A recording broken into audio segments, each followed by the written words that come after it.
She's all alone, Daddy, his daughter cried until he took the girl home. The night was cold, and the snowflakes drifted slowly down, covering the streets in a quiet white blanket.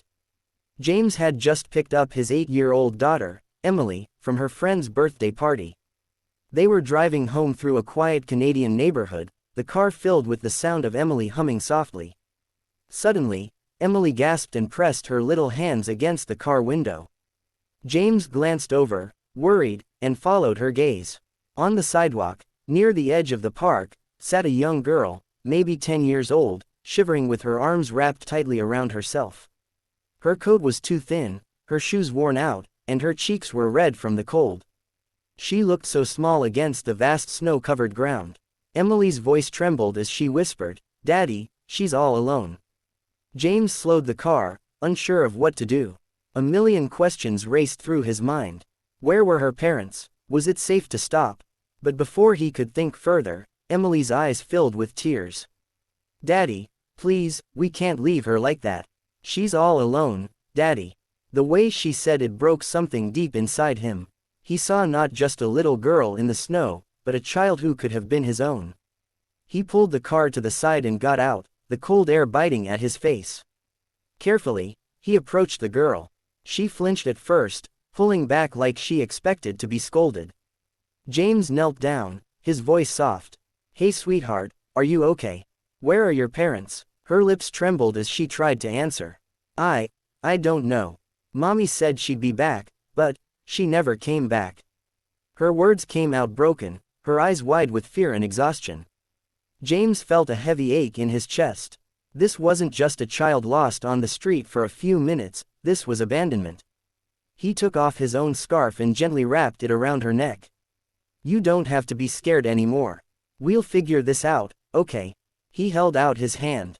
Hesitant at first, she reached out, her tiny fingers gripping his with a desperation that nearly brought him to tears. Emily ran to her side and hugged her tightly.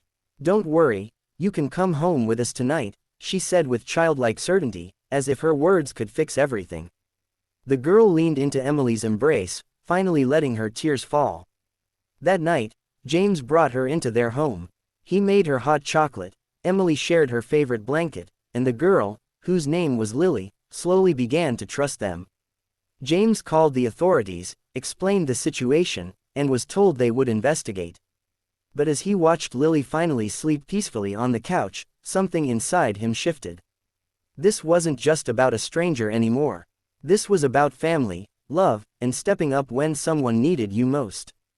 Days turned into weeks. James worked with child services, going through interviews and paperwork, but through it all, Lily stayed with them. She laughed again, she went to school with Emily, and she began to draw pictures of their little family with crayons.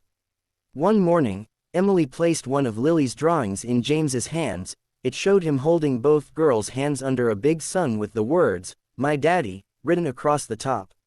His eyes welled with tears. He realized he wasn't just helping her get by. He was giving her the home she had been praying for.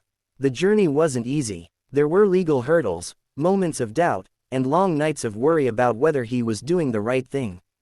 But every time James looked at Lily's smile, or heard Emily say, "Good night, Daddy," while holding her sister's hand, he knew the answer.